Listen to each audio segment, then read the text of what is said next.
hope you are having an inspiring day. If you are new to the Inspired family, we'd love it if you'd subscribe below. We make videos every week, don't we? So today is a requested video because 94% of you voted on Instagram that you wanted to do a Q&A. I really truly started my channels and my social accounts to make new friends. I didn't have a lot of them growing up, so honestly having all of you here and being able to talk to you and having you ask me questions truly makes me feel like I have friends. So today I'm going to be answering a lot of questions that are mostly around career, my job at Facebook and Instagram, as well as full-time blogging, where I am now, and what my plans are for the future. But if you have more questions, please feel free to leave them in the comments below. So I am super cozied up today. I figured that having a chat with your friends typically happens in sweats. So I am in my sweats. Also, these sweats are now my favorite because they have pearls on them, which make me feel like I have an excuse to say my sweats are fancy. Alright, without further ado, let's get to the questions. So the first one here is from Malika, and the question is, would love to hear your thoughts about imposter syndrome. Spending so much time online, how do you avoid comparing yourself to others and being overly critical of yourself? The truth is that being online and having your life so public is really difficult, and imposter syndrome is definitely something that I think I struggle with every day. It was something that was a really big topic when I worked at Facebook and Instagram as well, because we're always surrounded by really smart, really brilliant people. You oftentimes look at yourself and think, what am I doing here? How do I fit in? Do I even belong here? I think it's really about refocusing your energies on yourself, what your vision is and your mission for your life is. And if you don't even know what that is, to be okay with that and really just accept that you are great and that you are where you are for a reason, and not to forget that. And I think it's about constantly reminding ourselves of that. I don't think it really ever goes away, but it's about fighting it. This question is from Beauty and the Treats, and I've got a multiple part question here, but the first one here is, what tips or tricks do you recommend for bloggers starting out trying to amass an authentic audience? This is a really great one, and I know this is one that bloggers talk about all the time. So I think that my number one tip for bloggers starting out is to really figure out who you are and what you want to say. And from there, from a tactical perspective, find other people who either you think would connect with that sort of message, or perhaps also share that sort of message. For example, if you're a food blogger and really passionate about that, find other food bloggers and really engage with the community, engage with other bloggers, collaborate, and that cross promotion will really help you grow and amass a following. The second question here is, based on your history in marketing and advertising, what are some ways that bloggers can make money on their blog?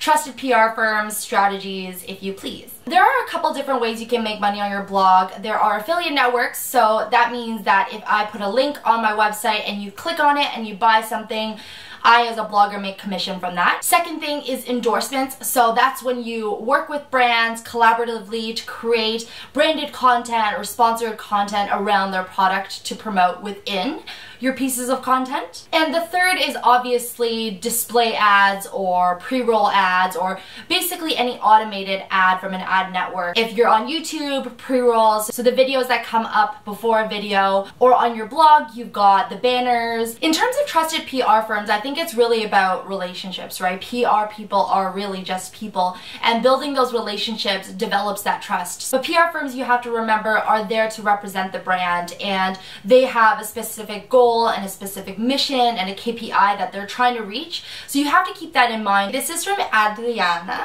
or Adriana. What was the biggest lesson you learned from both of your previous jobs, and how do you think it's influenced you today?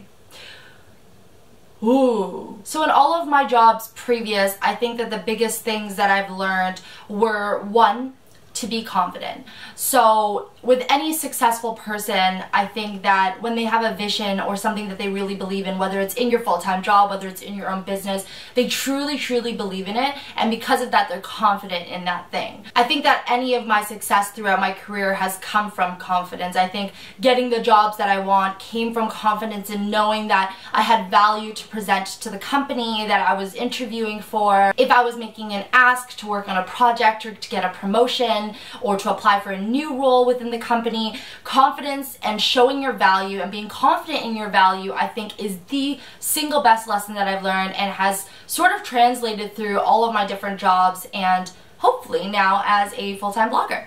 From Shoes and Sashimi, how do you stay inspired in such an oversaturated space? What motivates you? These are really good questions, guys. I really truly use the platforms that I'm also on to find inspiration. So I use Pinterest and Instagram and YouTube to find inspiring things that mean a lot to me or speak to me in some way. But in terms of motivation, I really like to read self-help books and biographies. I also love to listen to podcasts about leadership and personal growth and development. And most of all, and something that I started to do more and more often, is really get inspired from just the people around me. So I make it a mission to meet somebody new whenever I can, to ask them questions about their life. I think that oftentimes when we get somewhere, we like to think that anybody who hasn't gotten there is below us, and I think that that is the single biggest mistake that anybody can make. I think there is something to be learned from every person, from the person that you meet on the street, maybe waiting for a bus, or, you know, Mark Zuckerberg. I think that there is definitely a lesson to be learned from their life and their experiences, and staying open to that is one of the biggest things that I've learned to keep myself motivated. The next one is from KTETYLR on Instagram, and the question is, yay, so happy you're doing this. Me too. I would love to hear how you landed yourself at Facebook or Instagram, what you loved most, what challenged you, your exit strategy so you could focus on your blog full-time, your goals. So I did not go to school for advertising or marketing, but I was part of a startup out of school that was in advertising, and from there kind of maintained a career in advertising, fell in love with it. And so when the opportunity at Facebook and Instagram came up, I had a friend who was working there. He submitted my resume. I was a referral. I interviewed, I got it. It was a very, very arduous interview, but one that I had prepared for. And to be honest, I loved that job. It is still to date probably the very best job that I've ever had. I think what I loved most about it was the people that I was surrounded with. They were so smart, so brilliant, so open, and honestly so kind. The challenging part there is that Facebook and any tech company moves so fast, so you need to be constantly moving fast as well. It really teaches you to prioritize. It teaches you to cut the fat and really focus in on what you need to do. So my exit strategy really surrounded making sure that I was leaving in a way that was respectful to my colleagues and the work that I did there, and hopefully I achieved that. And I think personally, internally, my exit strategy was to just believe in myself. I think it's really hard to leave a career like Facebook and Instagram and start something that is still so new and is also really volatile and scary. So for me, I think internally I had to tell myself that my exit strategy was just to believe in myself and the decision that I was making. The next question here is from Dilek. I really hope I pronounced that correctly. Aspiras. I would like to ask you how you applied for your job. How did you hear about it? How was the interview? And what skills do you think a person needs to possess to land a similar job? So I applied to Facebook through a friend who was already working there, so I was a referral. The interview process, like many of you have probably read online, is an arduous one. There are multiple interviews, typically back-to-back. They call it a panel in a lot of tech companies. So I was a part of the sales and advertising team, so the skills and prerequisites that were required for that job would probably be different than if per se you were applying for engineering. I think in terms of knowing your industry and knowing the role that you're applying for, looking at the qualifications, knowing if you have those, and then going in confident about the value that you are presenting to the table, understanding as much as you can about their business and how you can really add value and unique value to that business is a really, really good way to enter into an interview. So basically, know your stuff, and 2, know your value, know what you're contributing, and then 3, be confident, like in any interview. The next is from Carolina, and she asks, would love to know how you keep your photo inspo fresh all the time. So if you follow me on Instagram, you know that I write these sometimes really cheesy and long captions underneath every single one of my posts. In terms of those pieces of inspiration daily, I really look to all of you and your DMs and your comments to inspire me. I also look around me. So sometimes if I'm talking about a hamburger, it's typically because I went to a hamburger place and was thinking about, wow, I really admire chefs and the art that they put behind this hamburger that I truly don't appreciate properly, probably. The next one is from Patricia's Food Adventures, and it is, if you don't mind me asking, how do you get where you are today, like the school and pathways and whatnot? I love this because I love sharing and also hearing about people's beginning days. So for me, I actually went to school, because I'm Asian, I had the options of lawyer, doctor, accountant.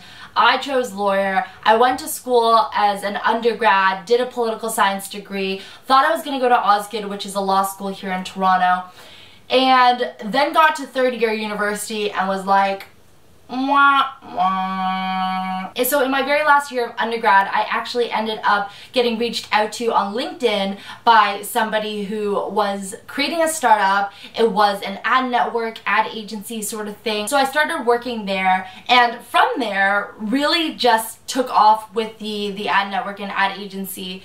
We ended up having a pretty successful startup. We were anywhere from 10 to 18 people. I ended up sitting as the director of operations at the startup. I ended up leaving there and going to Mogul, which is now owned by Adobe, and that was a DSP. In advertising lingo, it's basically just a marketplace or another network per se.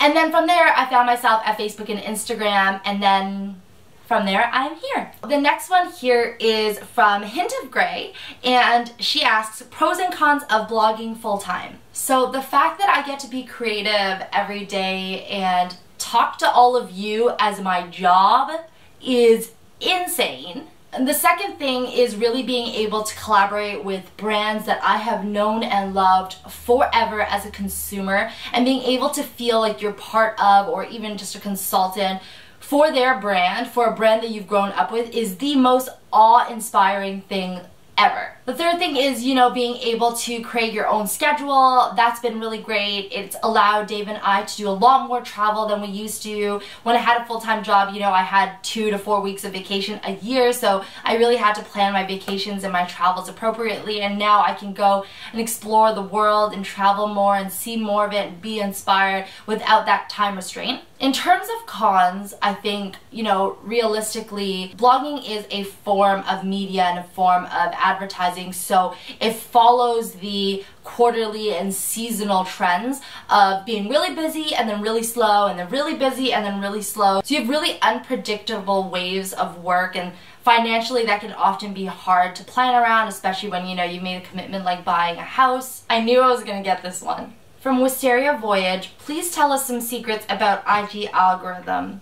I really love your work and wonder what makes you jump into blogging full-time and when you start feeling it's the right time to do that. In terms of the IG algorithm, I get asked this all the time. This is going to be a really unsatisfying answer for all of you. The answer is, I don't know. So one, I worked on the paid advertising side, so I know a lot about the paid algorithm, which you can also read about and educate yourself about online on their Facebook for Business pages. But I think with any algorithm, what you really need to understand is that tech companies are ever evolving, right? So algorithms, as a part and parcel of that, are always going to change as well. So that is something that we cannot help and we cannot change. I think it's actually liberating, the fact that we have no control over it, because it honestly reminds us that numbers aren't everything. In terms of what made me jump into blogging full-time, it was really the fact that I was passionate about my channels. I had been blogging for 10 years.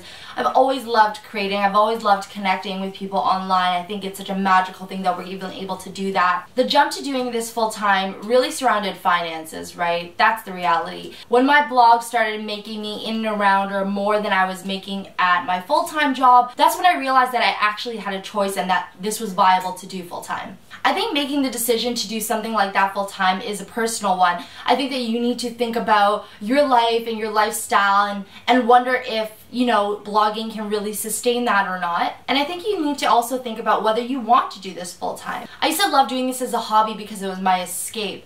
But now doing it full time, you know, I have to wake up and get to my computer. It's not something that I can choose to do or not anymore, which is, I think, the biggest distinction between doing it full time and not. And the last one here is from ASRTD Dance. Mel, you are amazing and such an inspiration. Thanks for doing this Q&A. I want to ask, given your days with Facebook and Instagram and where you are now, what are your goals for, say, 5-10 years into the future? So in terms of my business, I really hope that in 5 to 10 years, I will have a team. I really loved having a team back in my own startup. I loved being a part of a team. The second thing on a personal side is that I really hope to own my second property. So I bought this house this year and it has been such an adventure renovating it. I just think that owning a property somewhere else other than Toronto, maybe a vacation property or something, would be a really nice personal goal for Dave and I to achieve.